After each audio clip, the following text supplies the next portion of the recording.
Ready? I don't have a great knowledge of old hip-hop the way I kind of wish I did, but yeah. Oh, that's all right. We can do Eric B. and Wave Kim, right? That's a good one. Okay. Wave and M, that's another one. I feel like Wave Con? Raekwon? I don't know. Ghostface. Again, not necessarily my area. Let's Q. There's got to be something with Q-Tip and Tribe, but yeah. Tribe Called Wave. There you go. Wave face killer. Wave Face Killer. Oh, I think Pernell just won.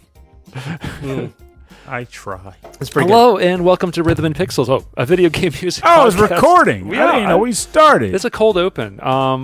This is a video game music podcast. My name is Rob Nichols. And I'm Pernell. Every week, every month, every day we listen to great video game music. Every month we share it with you. Let's just be honest here. Pretty much. That's all you're worth it. VGM is my life.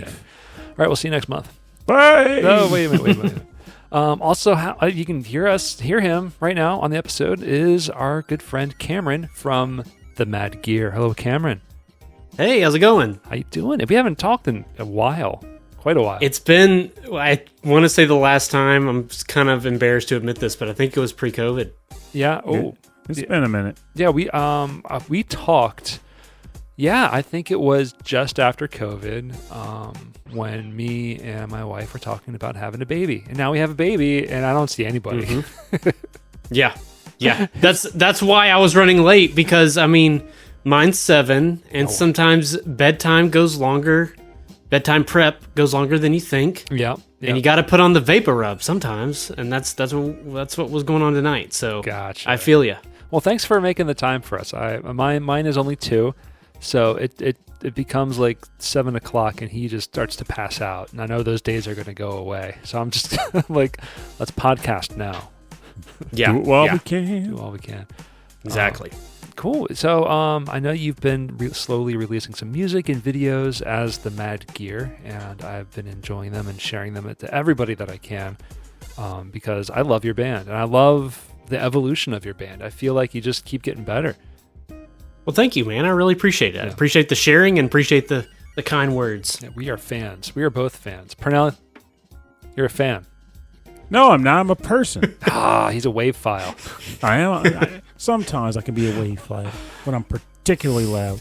Right. I like your band. You do good stuff. Okay, Cameron, in the 90s, since this our topic is the 90s, just the 90s, how old were you throughout the 90s? Because we Throughout the 90s. Well, I mean, like we're a more advanced age than some Spread other your people. age Sure. across the 90s. What So just lay it all out for us, yeah. 5 to 14. 5 to 14. Yeah. Okay. Or, that's 4 to 14, I guess, would probably be more accurate. Yeah. the full span. good. Full spectrum. We were so Pernell and I are 10 to 20. No. I was like 20 to 45. 20 to 45.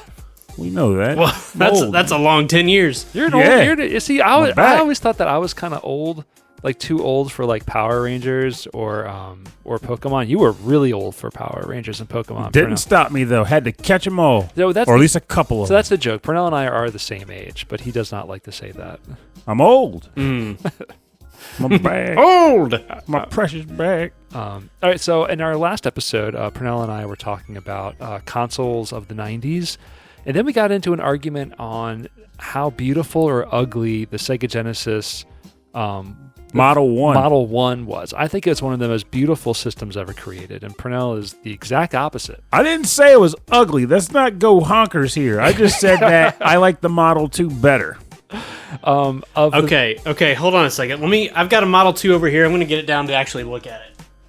Like that was The Model 2 it's plain. It's It was- it's no, a it- plain, no, it's but a yet- plain box. No, you got to go back to Model the era. 1's got the flair, man. era of the Model 2. That was when they started sleek consoles. So at the time, there wasn't anything like it. Well, It there was was a sleek machine. There was the American NES, which looked like a filing toy. a filing cabinet is what it looked like. Like the best way to go about it, the NES like a toy. The SNES looked like a toy.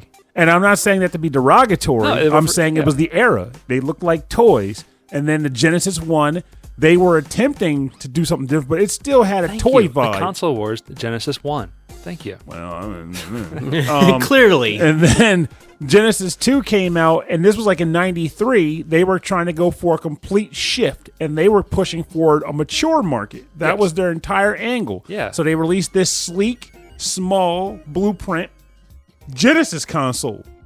And at the time, I was like, whoa, I feel like an older person just by buying it. I don't know how else to put it, but just like it looked awesome. It was sleek. Yeah. It sat on your desk. It was great. Had that cool red light that turned on when you turned it on. Yeah, it was good. And then when you freaking Voltron the Sega CD and 32X on it, you just had this The Tower of wire. Power. Yeah, it was a wonderful setup. So Cam, where do you fall on this? Like, how do you feel about the Sega Genesis? And if you were to rank some of the ugliest game consoles ever created, what would be some of the ugliest for you?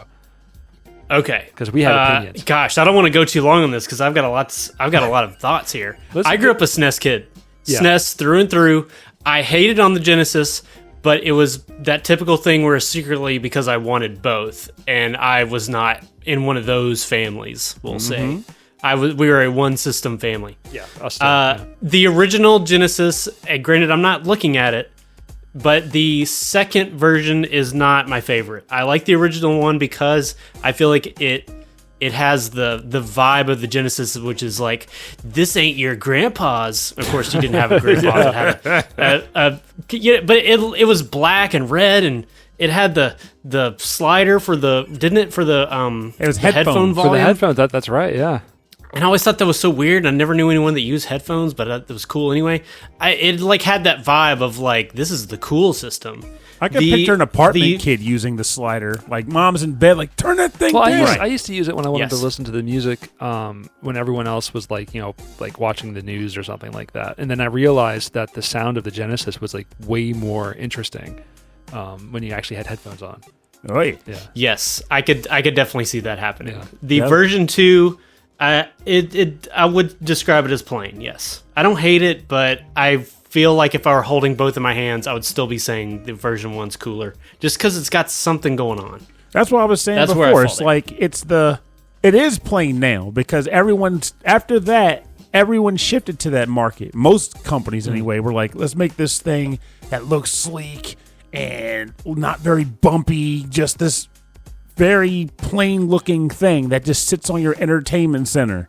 But before that, everything had the toy vibe. And for me, looking back on it now, with the exception of stacking stuff, I can see the appeal of the Genesis 1 in retrospect. It was just at the time. Yeah. Genesis 2 was the one I was like, I gotta get the Genesis 2. They remodeled it. It looks so much cooler now.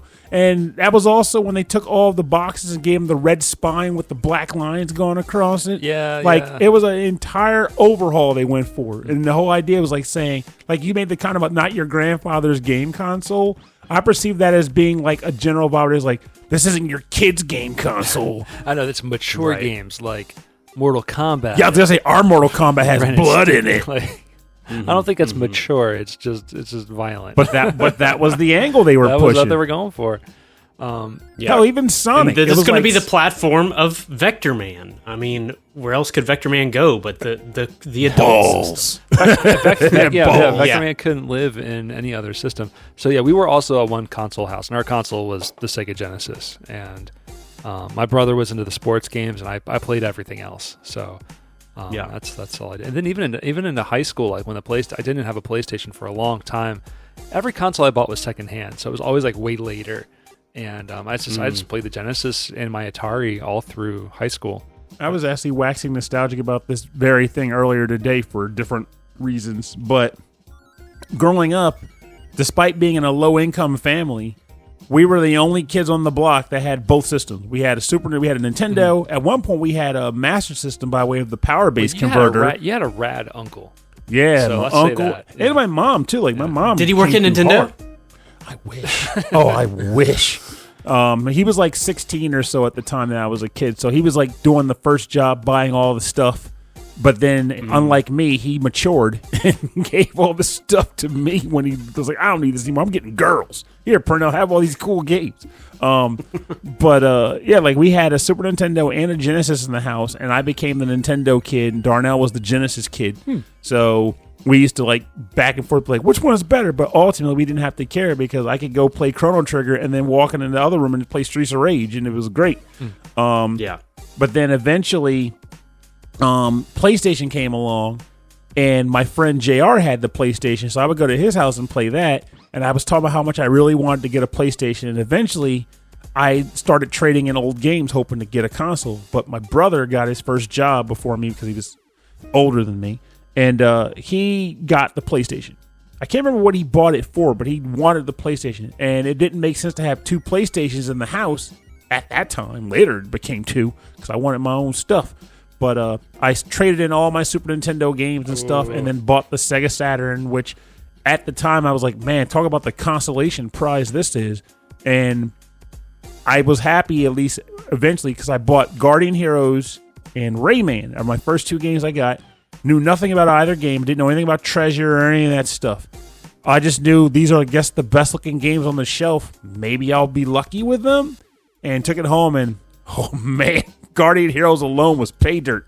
And then Rayman still is my favorite of the Rayman games, followed by like Rayman Legends and Origins. But yeah, it started to pick up speed for me once I started finding more games. But yeah, and that was so Saturn. That was what, 98, 99? No. Saturn came out in either 95 or 96. Oh, jeez. Because they released with like a $400 price tag, and at that time, even people were like, "No, I'm not paying $400 for this stupid machine." So PlayStation came along, and I want to say they launched at $300, and then came down to $200. Yeah. And because the other consoles, when they came out, they were like 200 was kind of like the flat, like the rate people didn't want to go over. Mm-hmm. Yeah. And then like, so Saturn just kind of took that hit. And it's funny how you can see that repeating over the years with different console battles, largely with PlayStation when they were doing that. But yeah, people didn't want to pay the money for the Saturn. Wait, we're in a different world now. You're just buying a computer. In fact, I'm going to double check. I actually think the Saturn launched at $600. Oh, we can look this up. I'm looking it up right That's now. like Neo Geo prices, man. Yeah, Neo Geo was stupid absurd too, man. Yeah, so all these. No, I was right the first time. $400. So all these consoles were talking about trying to bring arcade experiences home, and the Neo Geo is interesting, where they said, let's just sell the hardware the same at home market. Yeah, let's literally sell an arcade is what the impression I've under. I've never seen one. Never knew anyone that owned one. I knew someone much later who was like a collector, like a retro collector, and he had an insane collection. It was my first experience actually seeing the giant carts and everything, and I was like, it's really interesting that was their market, and it was at a time it sold in Japan at a time when like it was some weird economic boom for younger people at that time, where there was like a lot of free time. People didn't have as many jobs, but they had a lot of expendable income or something like that. So things like that just didn't fly in America because we were like, that's not right. Talking about the Neo Geo? The Neo Geo, yeah. Yeah, that thing, I remember when that was available at Boscov's and just being floored by the price. Yeah, I think everybody was. And you meet the one kid's like, wow, your parents are rich. It was, but the console, each game was $200. Yeah, I mean, it was the arcade game, and they were uncompressed on these enormous cartridges. Mm-hmm. But back to the 90s, Cameron, this was your idea. Was there any specific reason you wanted to get into the 90s, or is there a specific game? One thing I wanted to throw my jab in for the ugliest console, and I do feel like this is low-hanging fruit, but it's the PS5, right? Yeah, you two agreed. It looks like an H.R. Geiger, like Apple, like unholy union. I'm not into it. See, the funny thing is, we were just talking about that last week. That was my number one. That was Rob's pick. Yeah. My thing was, I don't disagree so much as when you buy it and you get it home, it's in its position that it's going to be in. And mine is sitting horizontally, not vertically. So for me, it just looks like a white block that's too large in my house. So I totally had forgotten about the weird like neck jacket that it's got when it's sitting up sideways. It has a collar, yeah. Like you're right, Geiger. It looks like there's something growing out of it. But then also, I was telling Rob it just seems unnecessary. But I was also telling Rob it annoys me how, at least when I have it laying sideways, it took me like 2 months, and sometimes I think I still forget, to where the disk drive is, like to insert your disk, because it just looks like it should be in the black strip. Oh, I have an old PS4, and I still forget where it is. because it's very well hidden. It just looks like part of the machine. It looks like a little ridge in there. Yeah, it drives me crazy too. But it's like I get it. It's funny that you say that. We did not talk about this beforehand. We did not collude. And so it's interesting that you also agree on that. Maybe it is low hanging fruit. I don't know what the common discussion online is about the PS5. I don't feel like I'm the first person. I'm not the first person to have that opinion. Yeah. When they announced the PS5, I'm almost positive people were laughing at it. Yeah. Like people were like comparing. But like, you know, 20 years from stuff. now, we may be like, "That's a cool retro weird." Let's thing, be honest. you know? No, we won't. We are not. We're gonna go, man. Those people didn't know what they were doing when they designed this thing. Look, it's hideous. I was trying to give them the benefit of the doubt, but I appreciate you just shutting that down. That's not happening. Like, nope, it's As bad. Pernell does. It's bad. Well, let's get into some music, and we can keep chatting about how we can hate on the PS5 or not. Yeah. And you were asking about getting into the 90s. I mean, yeah. Well, for me, it's not difficult. Like, that's my childhood, and my wife's like, "You love anything 90s," you know, just kind of rolling her eyes, and I'm like, "Yeah, I kind of do." But this was one of those situations where I worked backwards. Like, I was like, I know what my bonus round track is going to be, and it's extremely 90s. So let's find some actual, like, some original stuff to play that goes along with that, and then we'll work up to it. That sounds like a good reason to me. I mean, that's how our topics come up. It's like, hey, I just discovered this thing. I really want to share it. It's like Thanksgiving dinner. You build around the main course. Yeah, it's like I'm going to serve green beans, but let's build up everything around green beans. You got pizza. Yeah. It's my kind of Thanksgiving. You're not allowed to Thanksgiving, Brian. Come on, pizza, man. Okay, let's start with some tracks. This is an odd episode. Pernell, you go first. Okay, I can do that. Yeah, hit me. I mean, no. So I guess my first track will be from a game that is fitting for our earlier conversation. This comes from the game Somna Buster, and the track is called Sedimentary, composed by PDCGT. I don't know what that means.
Welcome back.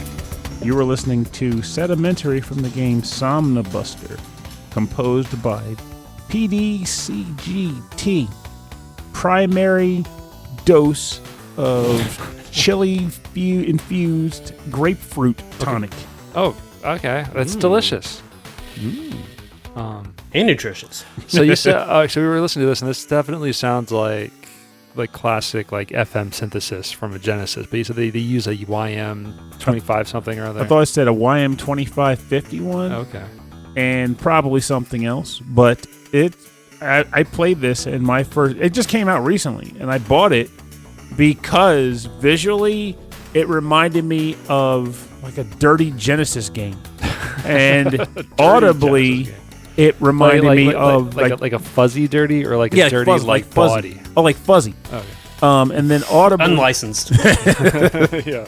and like sound-wise, it reminded me of like Keith Courage and Alpha Zones, or some of like certain Genesis games, depending on the level you were playing. But that particular stage reminded me of like Keith Courage and Alpha Zones, most notably the second and like fourth like Keith stages before you get into the robot. If you boot the game up, you'll hear you're like, rah, rah.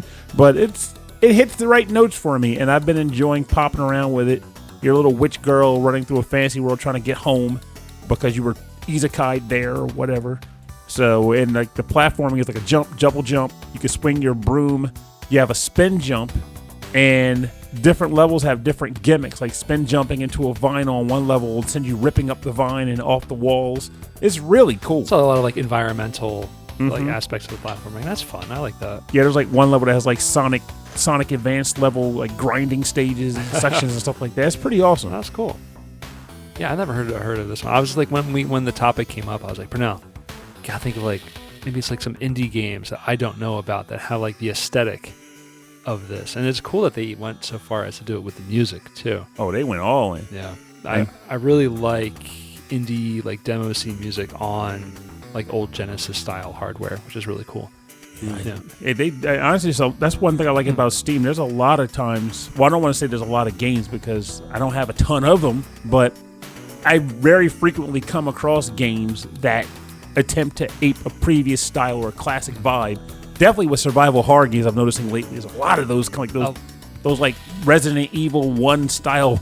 Yeah, I've seen a lot of new indie titles come out that are like now the nostalgic aesthetic is like the low poly like PlayStation style. Mm-hmm. And that's got a lot of traction now, which is really interesting. By the way, you both need to play Crow Country. That came up a lot in my searches. People really Crow like Country. that. Have you heard that one, Crow Country? Cam? No. Yeah. I have not. It is good. Is it good? It's very good. I'll look that up. All right. Cameron, do you have your track list? Yes. Cool. Yes. All right. What do you want to start with? Here we go. Okay. Yeah. This is the Factory from Lost Vikings for the Super Nintendo. Oh, Lost Vikings. There are worse places to be lost than a factory. All right, let's give it a spin. Yep.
Hello, you are listening to music from the Lost Vikings for the Super Nintendo. This is Factory music by Charles Deenan, a member or ex-member of Maniacs of Noise. And Cameron, I think you might have brought my favorite track of the year. This is incredible. Oh gosh. Yeah.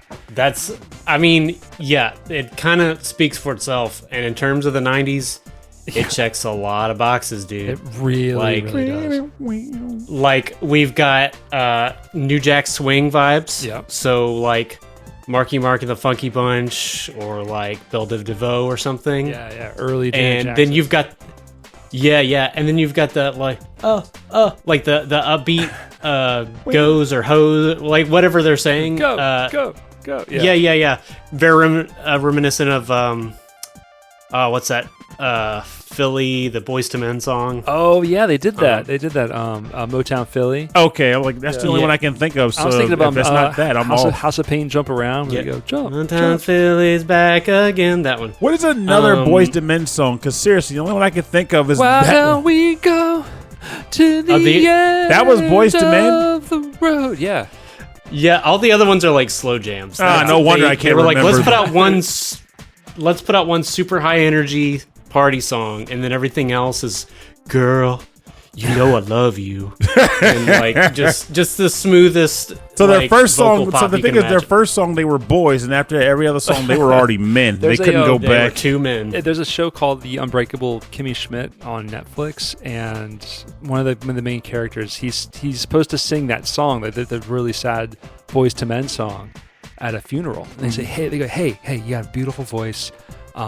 Can you sing that really sad Boys to Men song? Everyone's gonna love it. And he goes, sure. And he starts to sing it, but halfway through the verse, he forgets the words, and then it morphs into the slow jam "Sexy Boys to Men" song.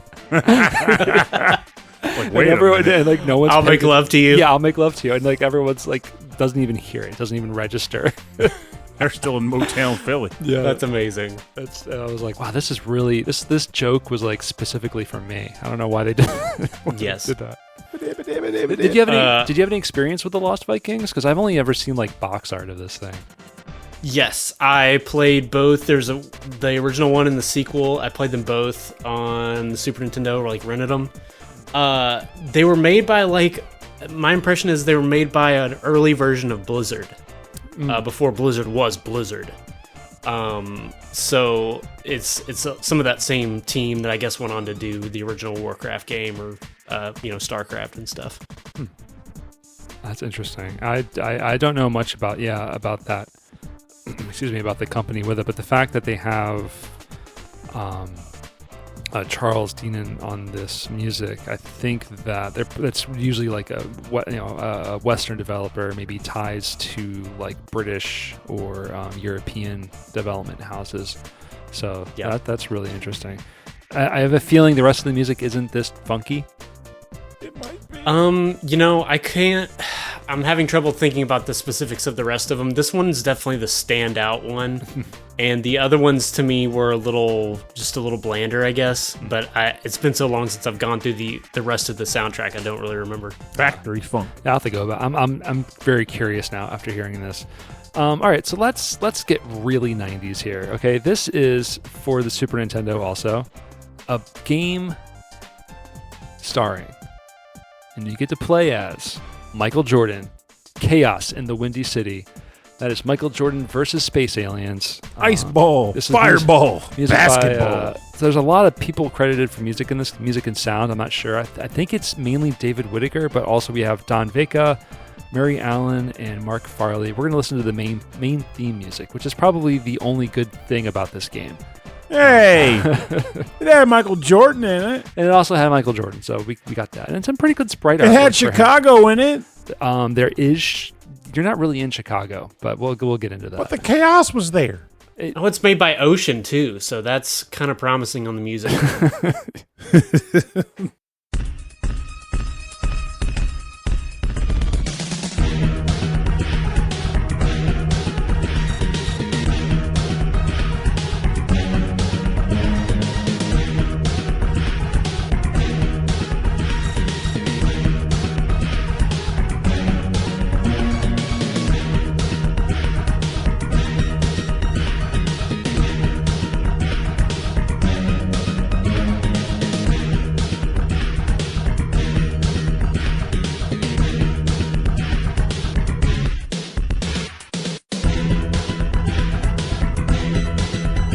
Other balls, I don't even know. Yeah, so like you're Magic, you're not Magic Johnson, you're Magic Michael Jordan, because like Magic Michael your Jordan Johnson. basketball like turns into flames and ice, and you can throw it and fight aliens and stuff like that.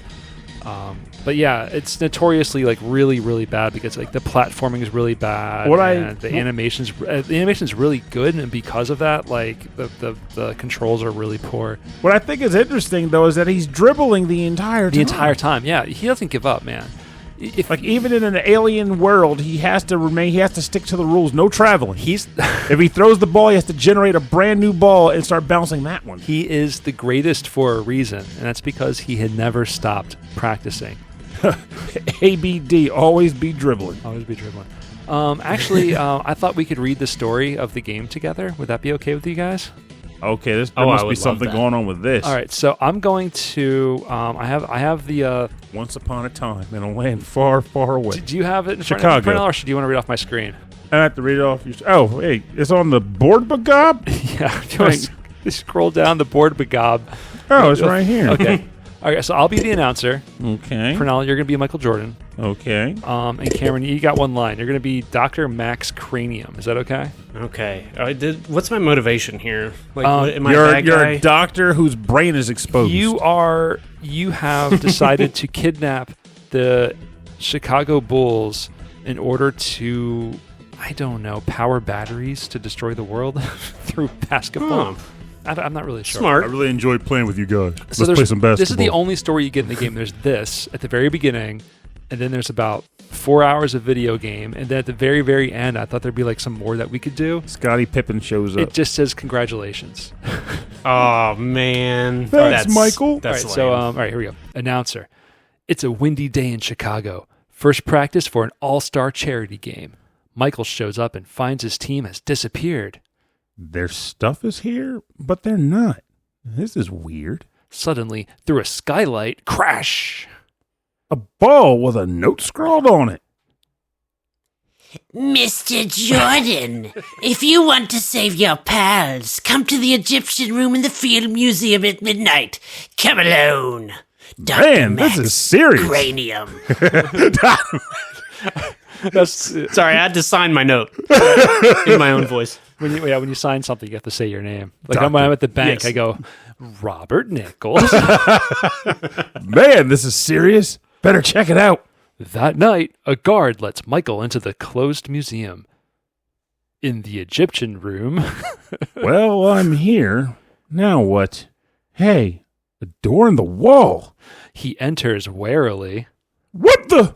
Finding himself at the entrance to an underground prison, Michael sets out to find his friends. Man, I really enjoyed playing with you guys. It's just Let's such play a- some basketball. It's such a weird leap that the basketball team has to be kidnapped into a museum, into a hidden door in the museum, in the Egyptian room, where there's a hidden underground prison. Also, can you tell I'm tired because that was my best Michael Jordan impression at this point in the day?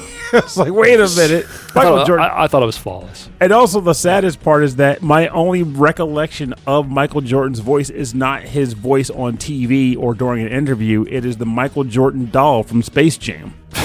And that's where that line I keep saying comes from. I really enjoyed playing with you guys. Let's play some basketball. That's pretty much, his delivery is just the Yeah, kind that's- of bland blah, blah, blah, blah. Yeah. It's Play like some the basketball. Charles Barkley delivery. Have you ever seen the Clerks cartoon where Charles Barkley makes a bunch of cameos? Yeah, it's at the very end of some of the episodes. Jay and Silent Bob go, "Hey kids, we joke about drugs, but it's not like it's like a PSA." And then Charles Barkley comes out and says, "Hey kids, I'm Charles Barkley," and they go, "Get him!" and they just beat him up for like 5 minutes. And, like, that's Jeez. the joke, is they just beat up. They Charles just don't Barkley. like Charles Barkley? Is it the actual voice of Charles Barkley? Yeah, he recorded like 4 lines, and they just kept reusing. Wow. Amazing. And it was never aired. So there you go. At least he was in on the... Wait, the cartoon was aired? Oh, 2 episodes. Oh, the Bear Who Drive Car and then another one? Yeah, all out of order. Yeah. Well, I mean, there's only 2 episodes. So There's not much of an So order. the first episode this is the Clerks. It's the 90s. The first episode was funny, right? The second episode was literally a clip show of the first episode. Where they're like, "Hey, man." That's very funny. How That's can we very get- funny in its concept, but maybe not to watch. I thought it was good. But It's yeah, all about yeah. the execution, really, especially if they outright acknowledge that, like, didn't this just happen? Well, it kept it kept getting worse and worse and worse. And by the end of the episode, they're like, "Hey, remember when?" And it's just like a minute ago. And the guy walked into the room. It's kind of very Family Guy-ish before Family Guy, I guess. But Yeah. All right, Pernell, we're back around to you.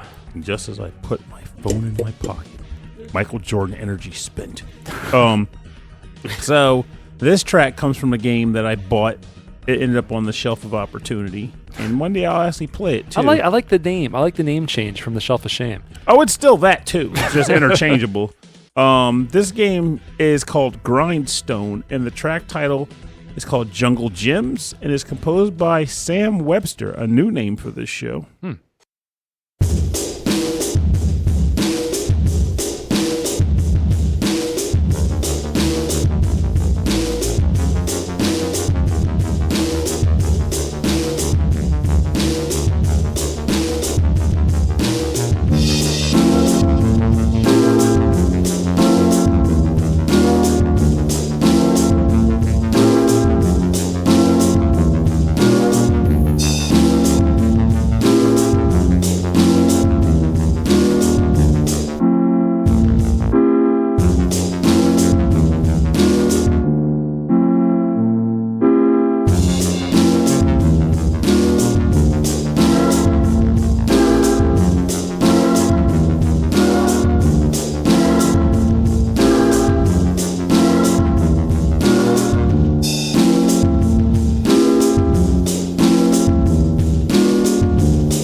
We're back. Welcome back. You're listening to Jungle Gyms from the game Grindstone, composed by Sam Webster. I like that. I want to learn more about this game aside from the 2 levels I played of it. I remember it was pretty poppin' when it came out initially. I just remember it being a blue angry guy with a sword who kind of puzzles through crowds of monsters in like a sort of controlled fashion to try to clear out monsters as efficiently as possible in a grid. And I remembered liking it at the time, but then you know how I do. I bounce around a lot. So I bounced off of this game pretty fast, which is why I don't recall a ton of the music. But I went back to it because of this episode and got to remember just that it was great. And now I want to play it again. So maybe when I get home tonight before bed, which, let's be blunt, I need to get some sleep, so I might not do that. Yeah, you didn't sleep a whole lot the past couple nights, have you? No, I have not. Yeah. I'm running on like 3 hours. There's no judgments over here. Yeah, I am dragging, man. I went to my company Thanksgiving lunch today. Like only the second time I've ever met coworkers, and I made a complete goober of myself. In a good way, though. They were entertained, but I was like, man, I need a nap so badly. I also brought my own spices to the table because I was warned in advance that they don't season the food well enough. I love that. Someone sent Pernell an email and said, "Hey, they don't season their food, so just a heads up." And Pernell's like, "Got it." And I just showed up with my own my own containers of spices and started dumping it on my food. People were like, "What the heck?" Got the Old Bay, got the Valentina. Oh, yeah. I don't know what spices you like, but yeah. Nah, you named 2 good ones that I like, though I didn't have those this time. But the Valentina hot sauce is great, and I do like Old Bay, of course. I like the crunchy chili oil that you can get from Trader Joe's. I gotta leave one of those at work because every time I'll take like food with me to work, and I'll be like, this could be blowing my face off right now, and it's not. Man, the trick, hit up, man. Go to Hung Wong.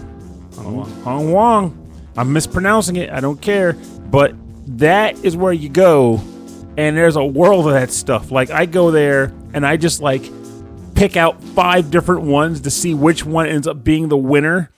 They're all winners, but there's only one true champ. And I came across one. The hot sauce that affects Pernell is the hot sauce that scares me. Well, it's not even that it affects. I'm looking for the taste. Yeah. And there's this one I found. It was just called Spicy King Premium Spicy Sauce. And then a bunch of gibberish. It's the generic ones that are the best, right? No, I don't think this was generic. I think that's just the brand. The brand is Spicy King, and then the words are just Premium Spicy Sauce. And I don't know what that means, but it's freaking amazing. I put it in everything. You can take a scoop of it. I put a scoop in SpaghettiOs, and it made them the most amazing I'm thing. telling you, man, like I use hot sauce a lot in pasta, and I always put sriracha on pizza. Like that's my favorite sauce to put on pizza. Is sriracha. I can see that. It's the right consistency to stay on it. Like Frank's and stuff like that, it's kind of slidey. See how pivoted ever since the freaking formula shift on that stuff. It still works. It still works. I gotta buy the whatever they said was the real, air quotes, the real one now, but I've never gotten around to ordering it. That's not the real sriracha. This is the real sriracha. Don't call that number no more. Here's the real number. It's like petroleum jelly, and you're like, I don't think it is. But it was like because the whole saga, right? They had to stop. You stop using the peppers, and then the other company still uses the peppers. That's why they say this is the one you want. They still use the peppers. And I was like, well, I just got to get off my butt and order it because you can't just walk into a store and pick it up. And I'm too lazy to order it online, so it's just pending. Well, we are coming. We're closing in on Thanksgiving, and I have a feeling I'm going to have to really spice the heck out of some things. Why is that? Because I want it. just like no one's going to eat it but you. Yeah, it's like no. For me to do that, I bring my favorite Brussels sprouts, and then it's just me and my wife just eating Brussels sprouts. There it is. No one else likes them. Stinking up the place. Oh yeah. I'm gonna air fryer. I'm gonna boil them. Brussels sprouts are one of those vegetables that I always thought was amazing. How TV shows always portrayed children as hating them, so I wouldn't give them a chance. My mother hated them, so I never ate them until I was older. They're so good now, though. Delicious, yeah. Okay, interesting thing I've heard but have not confirmed about Brussels sprouts, and that there's something different about how they're grown now, and they're way less pungent and bitter than they used to be in years prior. I don't know if that's true. It's just what I heard. It explained a lot. It would explain something. I mean, there's a lot of vegetables that are different today than they were, years ago. I think cucumbers is one of those, and bell peppers and things like that. So yeah, I could see that they're just breeding them differently to be more palatable, maybe. But they're still absolutely delicious for me, especially baked, oven baked. Yeah, okay, I'm hungry. I don't know why. Cam, we're back around to you. What's your next track that you'd like to share with us? Yes. Mine is from Comic Zone. It's episode 1, page 1. And it's a good one. Yeah, this is you listened to Howard Drossen, and that's absolutely correct. This is Howard Drossen on the Sega Genesis. Let's give it a listen.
You're listening to the music from Comic Zone. This is what 1-1, episode 1, page 1-1.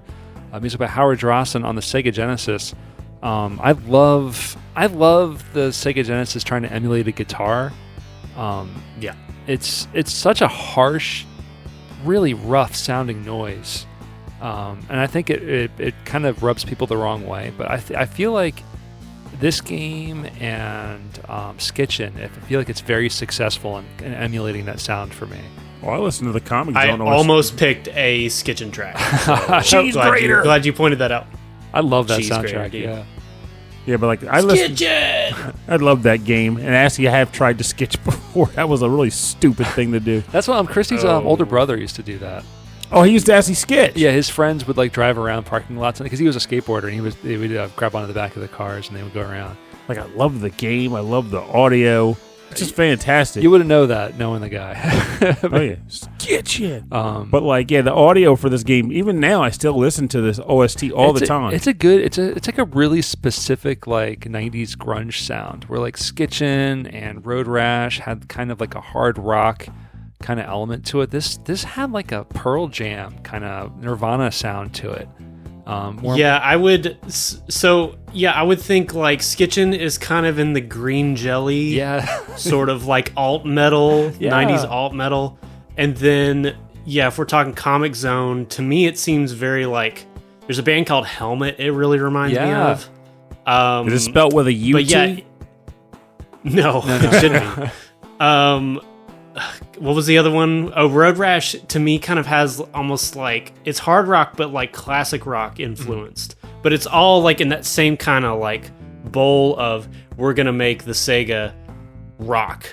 Yeah. And I really appreciate this one a lot because I feel like they wrote pop songs and just transferred it all to the Sega. Yeah. As opposed to other ones, like it definitely feels like there's a verse, a chorus, a pre-chorus, and that the chorus gets really loud and the verse get really quiet. Like that was their specific goal and they achieved it. Yeah, there could be lyrics to this. I find that especially with a lot of like older video games, like the melodies were written almost lyrical, and so it's almost would be easy enough to write lyrics to these songs because it just kind of fits, especially because there's a verse chorus, which is interesting for a video game to have a verse chorus structure. Yeah, and structure. It's like it's not infrequent that you got kind of an ABC like structure going on. And like when we're like figuring stuff out in the band, like a lot of times we're like, okay, this is kind of the chorus part and this is kind of the verse part. But like this one, it seems way more like this is what they were trying to do. Yeah. As opposed to the other ones where it's just easier to say, well, instead of saying, well, the C part, if you're just like, well, it's the chorus. It's the part with the big hook in it that it comes back to 2 or 3 times, whatever. That's what I like about a lot of like the video game cover bands is the interpretation of like, okay, what section is going to be this section, and or like the interesting choices that you have to make, not to remove things, but maybe to adapt things. Like, okay, we're going to put a bridge here to like to separate these pieces around and to maybe highlight certain parts of the song with certain instruments. That's always, I find that really interesting. Yeah. And that's the thing is like everyone kind of has their own spin on things. And it's also funny because you'll have, very popular tunes that are covered a lot. And sometimes people will make the same arrangement decisions just because like it just is asking for that to be done, So people are just coming to the same natural conclusion on their own. So that's kind of cool too. Yeah, especially like on the NES, where a lot of the composers were just writing on piano, right, and then trying to or on keyboards, and then translating it into code, and then hearing it later. Like it wasn't until later on where they could like in the Sega Genesis they could like have a keyboard hooked up to it or to separate hardware and play around with it and listen to it and hear how it's going to sound after the fact. I think Tim Fallon probably did things. I know he did things very differently, but he did things differently all the time. So that's true. All right, so my last track, I wanted to find something Tamagotchi related. Tamagotchi is a very 90s thing. And there were a bunch of Japanese console games based on the Tamagotchi. So this is 64 de Haken Tamagotchi Minen de Tamagotchi World. So it's like you have different Tamagotchis that you take care of, but then you put them into like a board game setting and they all have to like kind of race and fight each other. It doesn't interface with the actual Tamagotchi toys, does it? I don't think it does. Although it has a lot of like, from what I've read, similarities to the official Tamagotchis. Like a lot of the sounds are the same and a lot of the animations are the same. But it's just thrown into like this whole other like video gamey world. And the music on this game was really interesting. It's an N64 title. I don't have a composer, but there's actually a track with vocals on it that's really nice. And the vocalist is a singer Hiroyo Tamanaka, also known as Chico. And she does a lot of work on Bandai games as well. So the track is called I Owe You a Lot for Tamagotchi on the N64.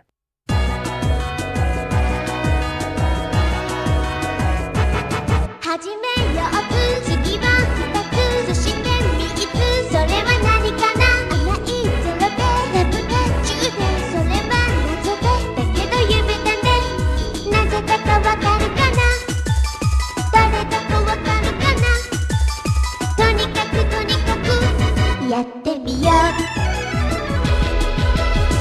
空は白く海に流れ涙を私に変えるうか大人になると星は遠く夢は夢だそれは変だなママが先で僕は5つ月は謎でだけど夢だねなんだか素敵かも何になるのかなとにかくやってみて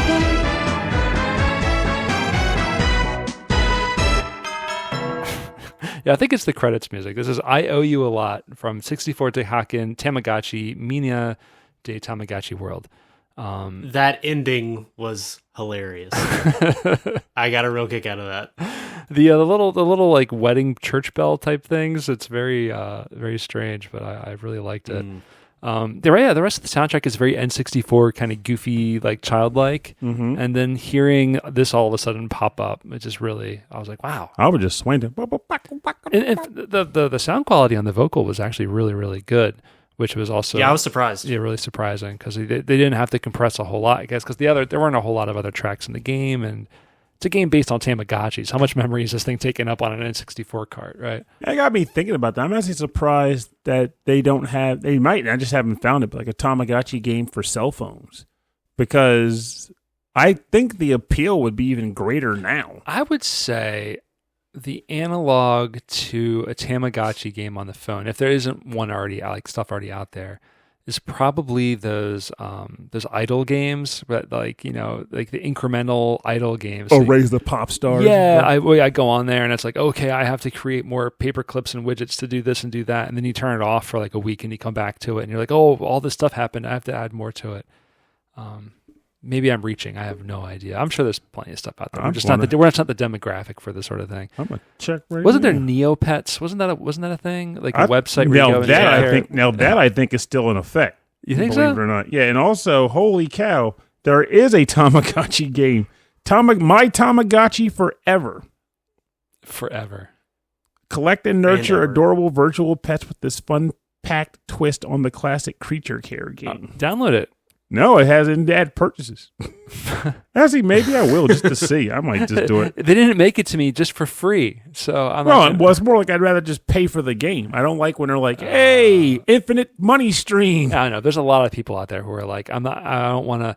I'd rather have like a demo style phone game where it's like, here's just a little bit of it, and if you like it, Just pay for it. Pay for it, yeah. Even if it just cuts you off. Anything where it's like, you want to do this, and then it stops the entire game and gives you a full screen ad. Then you go back to it. I immediately delete the game. Yeah, I can't stand that. Or if it's like a little advertisement on the side that's impossible to avoid, depending on the game. I don't know, but if they lock out gameplay where it's like impossible to progress without buying things, then that's where I stop it. It's almost more insulting when they don't lock the gameplay, but secretly make it so that there's no way you're going to progress. That's what I mean. Like, it's just like, I feel like that's kind of shady practice because it's insidious. Yeah, well, it's social engineering, right? And then, but like if it was just like, but what I'm talking about is like demo shareware software from back in the day. Like that's an old, very old format of getting people interested in your game. Plays 2 stages for free. Well, so many people had Doom, right? So many people had downloaded Doom, but only like the first like 5 or 6 stages. know like how many people actually went out and bought like the rest of the game, sent out a money order and got the whole thing. I know I didn't, but I played the crap out of it. I got the game from somebody, and it probably was just those 6 levels like you're talking about. Yeah. I mean, there are great 6 levels, but there's a whole other set of games out there. I didn't have it because I didn't get into Doom fully on until the Doom 6 till Doom 32X came out. Before that, I only played whatever was installed in shop in high school. Man, we go from Tamagotchi to Doom. This is the 90s. I didn't really get into Doom until we got the real version, which was Chex Quest. Something happened again. Yeah, we lost you again. What? Yeah. There you are. Can you hear me? Yeah, we can hear you. Okay. You said I was saying I didn't really get into Doom until I got the real version, which was Chex Quest. Oh. See, now when I cut out, I said that, and there was dead silence, and I was like, okay. I'm sorry, Cool. guys. I thought I was fun. I might not edit that. I think that might be kind of funny. No, I'll listen back and figure it out. But I was thinking that. I didn't actually say it. Chex Quest. There's the serial-based first-person shooter. It's pretty good. It's pretty Revolutionary. Did you really. fire flavor onto Chex blocks? It's definitely Revolution X. Where your music. Save breakfast. Music is the weapon. Breakfast is the weapon. Hey, that's even though it's a very old band, even at the time, Aerosmith was a pretty old band. I feel like that game could only exist in the 90s. In the 90s, Like yeah. the 80s, the tech didn't exist, and Aerosmith was kind of washed up for part of that decade. And then later on, that ship would have just sailed. But Revolution X in the mid 90s, come on. The 90s was big for Aerosmith, right? I think the thing I remember laughing at regarding Revolution X, despite playing it like I did, is like the theme was music is the weapon. Okay, I get that. So what is your weapon? You have a machine gun. Okay, what does it fire? Actual bullets. Okay, it's doing its job. What do I need to make something? What do I need to do to make something blow up though? Shoot a CD at it. Like, if music is the weapon, shouldn't I be playing it out of like a mega speaker or something? And that should be blowing things up. But somehow these are like atomic CDs. Aerosmith just pressed too many CDs, so you have to shoot them at the bad guys. It's like, but they're like more powerful than the gun. It's not a bullet. It's a CD. It's AOL CDs. Demo disc launcher. This is what we did with all the AOL CDs. I love that.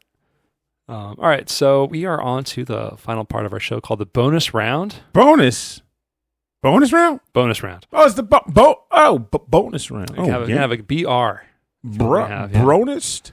The bonus round is where we play covers and remixes and arrangements on our theme. And Pernell, we're back around to you.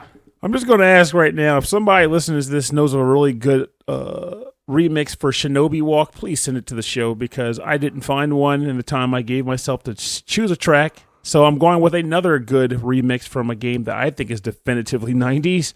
Shinobi 3, because hot diggity dang, I love that game so much. And this track remix is called Aboro Drive, and it's composed by Dus K.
welcome back. You were just listening to Oboro Drive from, well, not really from, more of a remix from the game Shinobi 3, composed by Dus K or Deuce K. It could be either way.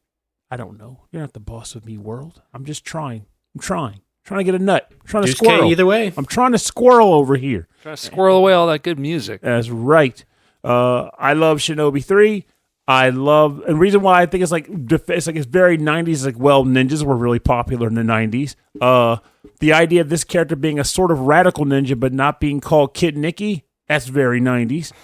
He surfed, he wind glided, he rode a horse, and he kicked butt the whole time he was doing it. And of course, they did that whole crossover. It was like a futuristic era, but also somewhat modern bit. It was just great. And then the music just seals the deal.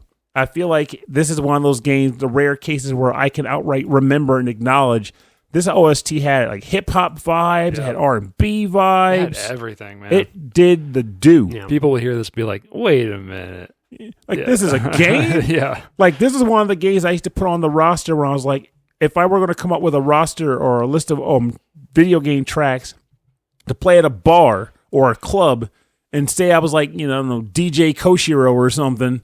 And just like get them to play and not acknowledge they were from video games and see how many people would just move to them without even realizing it. This was one of those tracks from back then.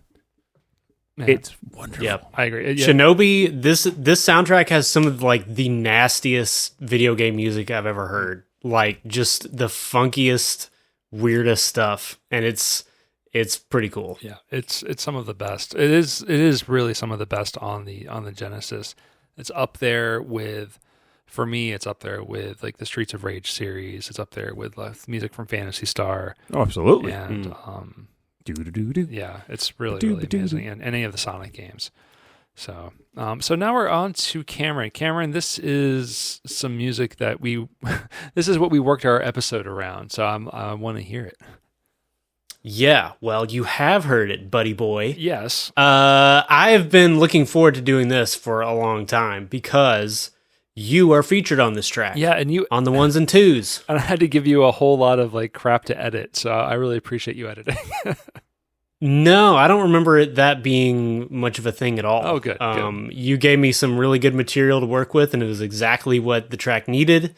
You kind of knew immediately what I was going for, and it just worked great. So I'm just really stoked on how this track. We put it out like a year ago. But I'm really stoked on how it came out. You did a great job. The rest of the band did a great job. Like, I really dig it. Cool. Well, we're going to listen to, it's Alien Breakdown from Toe Jam and Earl. This is from the Mad Gear, featuring me. This is the last thing I recorded in our last house. Oh, really? Yeah. So here we go. Because am I going to hear a part where Rob's like, yeah, boy? I don't have we probably should have done that. But, this could have been like a hit. Like we were at 99%. This could have been 100%. We cowered out at the end there. We flew too close to the sun.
That was awesome.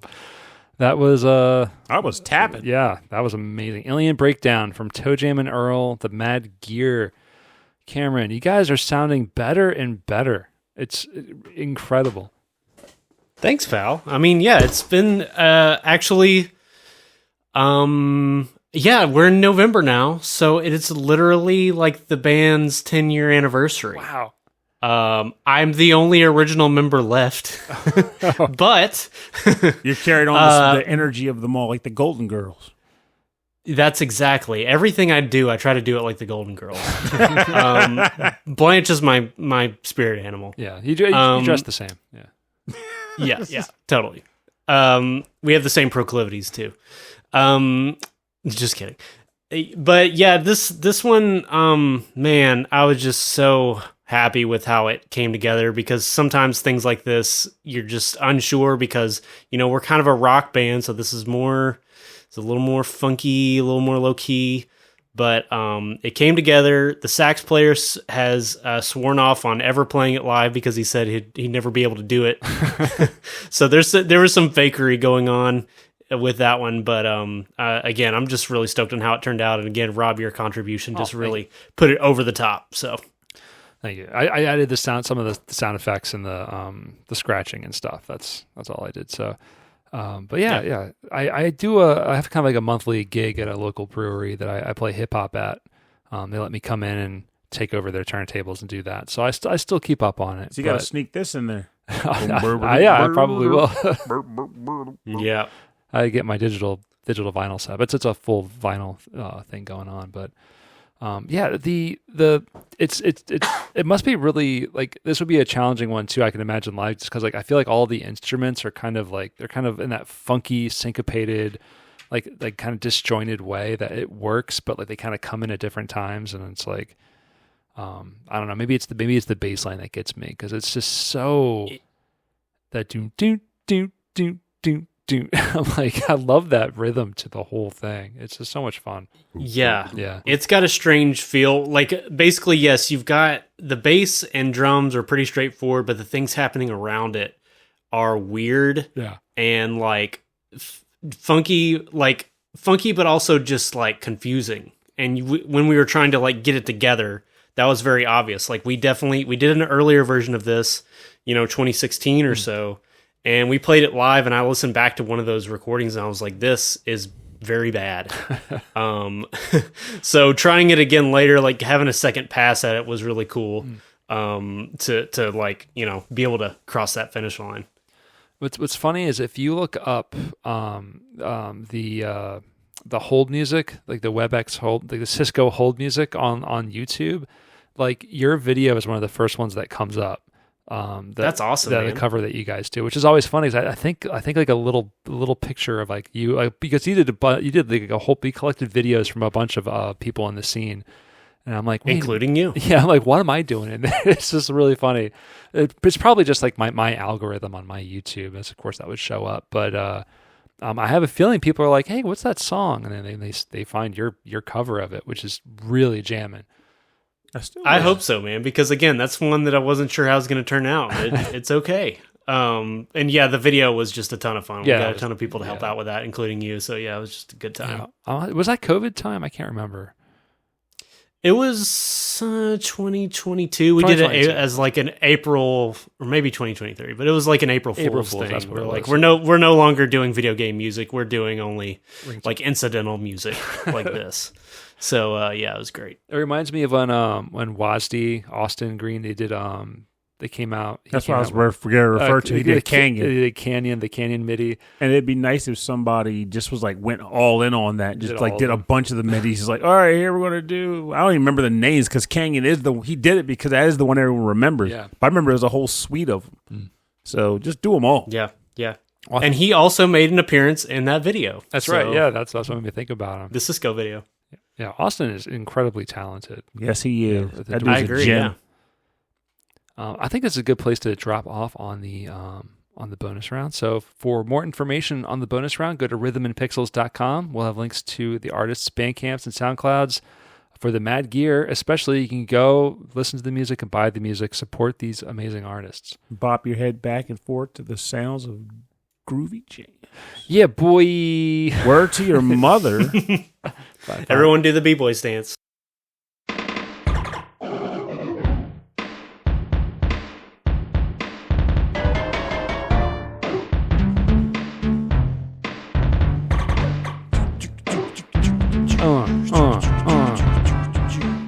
All right, thank you for joining us on this episode 38-1. This is our look at the 90s. When I told people on like Discord and stuff, I said our topic is the 90s, the DA 90s. So I'm not sure how I'm going to name the episode. Maybe the 90s or the 90s, yeah boy. I think the 90s with a Oh my Z God. on it is Now that I'm going to have to edit. Yeah, boy. what just happened? Pernell blew out my microphone with a yeah boy. Oh, okay. Well, thanks for coming on the show, Cam. Yeah, man. Thanks for having me. I'm glad. Again, sorry we had to go later than planned. I appreciate you accommodating. Yeah, that's Oddly enough, this is about normal. yeah, it's about normal. Okay, good. Our first time back trying to record here was a lot of like technical, like trying to get everything back together again. And then last week was just wrangling everything together. So it's just good to be back in the swing of things. I've realized doing a weekly podcast is a really big commit. So it's nice not to have to work, focus on that so much and just try to produce the best that we can. It's like the downside Yeah. is you don't get to play as much music. The good side is you get so much time back in your life. Well, not just the time, but I don't want to get burned out either, Yeah. So Yeah, to where it feels like an obligation. yeah, exactly. So yeah, this is everything about the 90s. We talked about Boyz II Men, right? We talked about the Sega Genesis. We talked about grunge music. Anything else? Anything other big 90s things we should talk about? Did anyone own a pair of Zubas? No. I don't even know what that is. Zubas. Zubas, yeah. It was those big puffy pants that had like zebra stripes on them. See, no, only thing I can think of, I'm thinking about Junkos. Jankos. Oh yeah. I was definitely in the Jinko. I did the Jinko thing for way too long, for sure. I just wore big clothes. I don't think I didn't feel cool enough to wear the Jankos. See, culturally, I couldn't wear them. Or rather, I think my brain just told me, you'll get beat up if you wear those. But all of my friends did, and I thought they were awesome-looking pants. I called them like the return of parachute pants. They were kind of, yeah. Like our hakamas, which were like the big kendo Japanese like style like pants. That would bug me. I had one friend, I just let him be. He was who he was, but he would wear them and he would just let them drag on the ground like through puddles and stuff. Ooh. So the bottoms of his pants were just disgusting. That's what happens to things like that. We thought we would have learned our lesson with the bell bottoms, but people who wear bell bottoms generally wear boots. Exactly. They were off the ground. Or heels, right? Yeah. They kept the pants off the ground. The rainy days with Jinkos, you were wet. Like, if it was mildly rainy, you were wet. The jeans were wet like halfway up your shin. But if it was really bad, you might get all the way up to the knee. Like, just just weigh you down. Wicking all that rainwater all the way up the down. Yeah. It's just interesting to me, like the amount of bagginess in my clothes back then, and then into the 2000s where it's like, no, I want things like, tapered to my leg. Skinny jeans were a big thing for a while. I never got behind that. I need meat. I need space. I need to feel like I can move around. You need meat in those jeans. That's right. God, that's terrible. It's like a bag of Lay's potato chips. I need air in these pants. I need to be able to go into a movie theater and carry 4 Wawa hoagies. No, cheesesteaks, man. Cheesesteaks. That was my gimmick. They make pizzas now, so I'm not sneaking a piece in it. That's expert mode. If you can wear Jankos, you can fit a whole pizza That down is one leg. That is absolutely expert mode. I can't roll with that. I've done chorizo burritos. Hell, going to a movie theater, that's 90s. I mean, That's so retro, man. Yeah, it's retro now. I can't bring myself. I mean, I feel like movies. I almost feel like movies exist at this point solely for dating and for like the occasional. We gotta get the family out of the house. This past summer, me and Christy did like a getaway. We got a sitter for a night or two, and we went out to the beach, and we were like, "Oh my gosh, we can go out to a movie." we can go out to an R-rated movie. We saw the latest Deadpool movie, and we were like, oh, that's okay, but wow. It was violent. That's novel, yeah. It's more about the experience than it was. It really is, yeah, definitely. It was about Hugh Jackman. It was just the fact that we could, and that we didn't feel bad even if the movie wasn't great. So, but it was about Hugh Jackman. Hugh Jack, he's all right. He's all right in there. Yeah, they're all okay. It was a fine movie.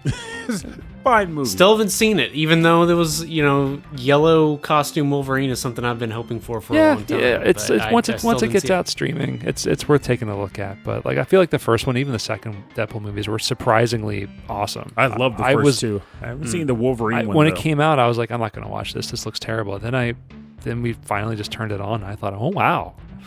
I was missing out. Well, there was something to be said about the whole fact that Ryan Reynolds pretty much, it was like his baby. Yeah, it was just a little dream project, yeah.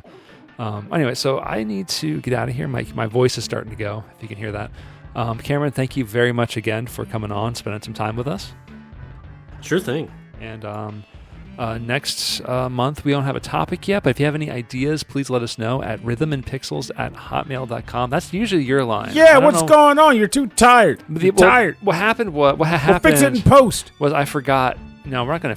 No, I'm not. Fix it in post. I'm kidding. I don't. I forgot how we end the show. If you would like to send us a track suggestion or topic suggestion, or if you just have a message for us, please send us an email. rhythmandpixels@hotmail.com. And for access to this episode and to all of our previous episodes, go to our website, www.rhythmandpixels.com. And you can support us by going to patreon.com/rhythmandpixels.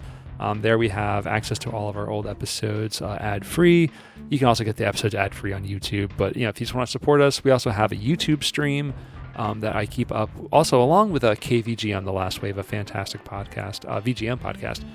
You can go to youtube.com/rhythmandpixels. I do a lot of work on that. And we also have a new merch store. So go to rhythmandpixels.com/merch. I have a whole host of new designs and new shirts coming out. I did a sewer surfing shirt. I just took the sprite artwork from the Ninja Turtles and slapped them on a shirt, and it's not getting taken down, so that's awesome. But they did take down some other ones I was really surprised about. So, but that's okay. I have other ideas, and they haven't taken the whole thing down yet. So if you want some cool shirts, some cool hoodies, go to rhythmandpixels.com/merch. And at the end of every episode, we like to thank all of our Patreon members who are at the highest levels here. So I'm going to load that up. Here it comes. Here comes the list. Everybody, here comes the list. He'll fix it in post. I should have had this ready. I want to thank active members. I was like, wait a minute. I was like, this isn't right.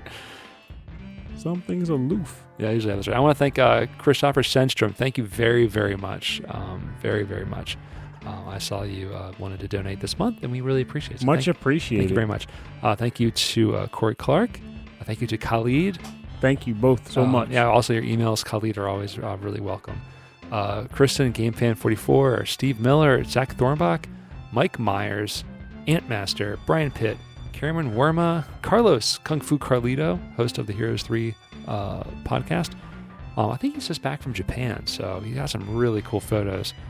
Chris Weisner, a.k.a. Musashi219. The Wise Guy. Davey Cakes, David Good, David Taylor, Enchilada Regol, Harold Howard, Jamie Palmieri Guy, Triple Jeff, the Tri Jeff, Justin Schneider, host of the XVGM radio podcast, Kitty Sparks, Martyrus, host of the Re-VGM podcast, Rage Cage, host of the VG Emporium podcast, which I think is on a bit of a hiatus right now. Yeah, but he'll be back better than ever. I'm sure he will be. Reinhard Zelkova and Taco.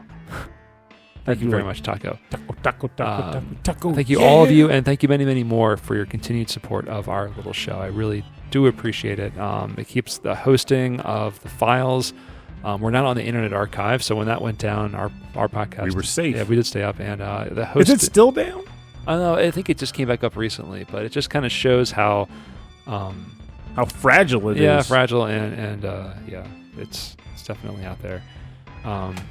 But yeah, so we have a really nice host. We use Blueberry if you're thinking about starting a podcast. BLUBRRY.com. It's a really great service. They have fantastic customer service, and their delivery CDN is awesome. So blueberry.com for all of your podcast needs. Thank you so much for They do listening not to the deliver show. pie, though. That they don't deliver blueberry pie. No pie. No pie. I'm sad. Just only podcast pie. Thank Thank you all so much for listening to the show. My name is Rob Nichols. And I'm Pernell. Have a great week. We'll see you soon. And remember, Bye. bye, everybody. And remember, get sleep. Take care of yourself. Take care of your mind. Take care of your heart and your spirit. Because heaven forbid, there's always something trying to shut it down these days. It's not easy. It's not easy at all. But hey, you got friends, you got family, you got support. And if you need it and you don't have it, you don't think you do, hit up the Discord. I'll actually get on there and say something back. Because you need to stick around. People need you. And the best way to do that is by taking care of yourself. So just don't forget to do that. And that's all I have to say about that.